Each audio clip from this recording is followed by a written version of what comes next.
tayo ngayon? Costco Day. It's Costco Day. Gastos Day. Gastos Day. Magkano ang budget? Magkano ang budget? 300? 300 or 400? Stick lang tayo sa budget, ha? Samahan nyo kami today, mga sadik, dahil Costco Day. Grocery shopping tayo today para sa ating family. Since wholesale ang Costco, malaking tulong din yan para makatipid tayo. Especially maramihan ng ating bibilin. Pero today, meron tayong mission. Stick to the budget. Kaya samahan nyo kami hanggang dulo kung talagang kaya ba natin mag-stick sa budget. Siyempre, pagpasok natin sa Costco, may mga free taste dyan. Hindi natin papalagpasin yan. Pero bumili naman tayo ng mixed nut, syempre. Masarap din naman kasi ito eh. At ito nga, meron na namang grilled chicken. Hindi natin papalagpasin yan. Ito, simulan natin sa meat section. Usually, ang mga binibili namin dito ay ang pork ribs, tapos pork tenderloin. Ito yung madalas na iniluluto natin eh. Masarap siyang pang sinigang, pang adobo, at kung ano pang pangsahog. Kuha tayo ng pork giniling.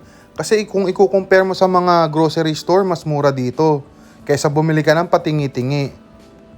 Malaki din talaga kasi ang matitipid mo. Dito naman tayo sa mga fish section. Kuha tayo ng salmon. May mga Atlantic mackerel na siyang nahuhuli lang natin sa dagat. Kaya hindi na tayo kukuha niyan. Kuha tayo ng hipon, isa sa paborito namin ni Mrs. At eto, kuha rin tayo ng snow crab. Wala din kasi ako makitang alimasag, so maganda na rin tong pang alternative. At eto nga, pre-taste na naman. After nyan, ikot na ulit tayo. Kuha tayo ng sabon, gentle, para kay baby. At eto nga si Buntis. Nakakita na naman na matatamis. Yan yung mga cravings niya. Kakainin daw niya pagkapanganak niya. Sana nga makatiis pa.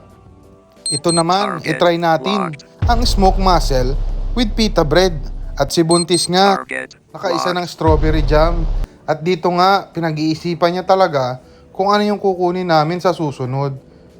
At pag nawawala si Buntis, dyan lang siya sa section na yan.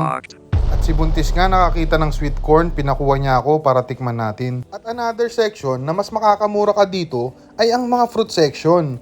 Kadalasan, ang mga prutas na narito ay imported din from US like Central America, South American countries like Mexico, Peru, at syempre in local Canadian farms kapag fruit season. Dito naman tayo sa mga frozen section.